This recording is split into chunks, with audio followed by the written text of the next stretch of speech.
Hello বন্ধুরা, শুভ সকাল। তো সবাই কেমন আছো? আশা করছি ভালো আছো।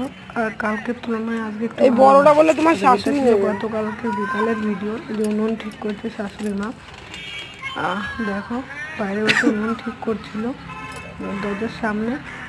আর একটা কাকিমা এসে বলছে এত সুন্দর উনুন বানাও, আমি টাকা দেবো, তো আমাকে একটু বানিয়ে দিবেন।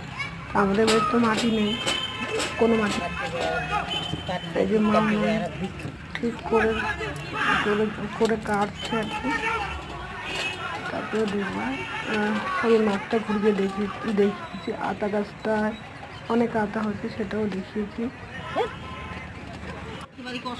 এই যে এই কাকিটার কথাই বলছিলাম, এই কাকিটাই উনুনটা বলছিল আমাকে একটা উনুন বানিয়ে দেবেন কাকি। আর এই যে দেখো পুকুরে মাছ ধরা হয়েছে, সেই মাছ ধরতে ধরতে মারা গেছে। আর এক গাদা না বলে সেই মাছে রাখা হয়েছিল, তো এই যে আমি গামলায় বের করে কাটবো ভাবছি। তো যত সময় না মাছটা বরফ থেকে জল হয়ে বলছে, যে বাসন ফাসন রয়েছে সব মাজলাম।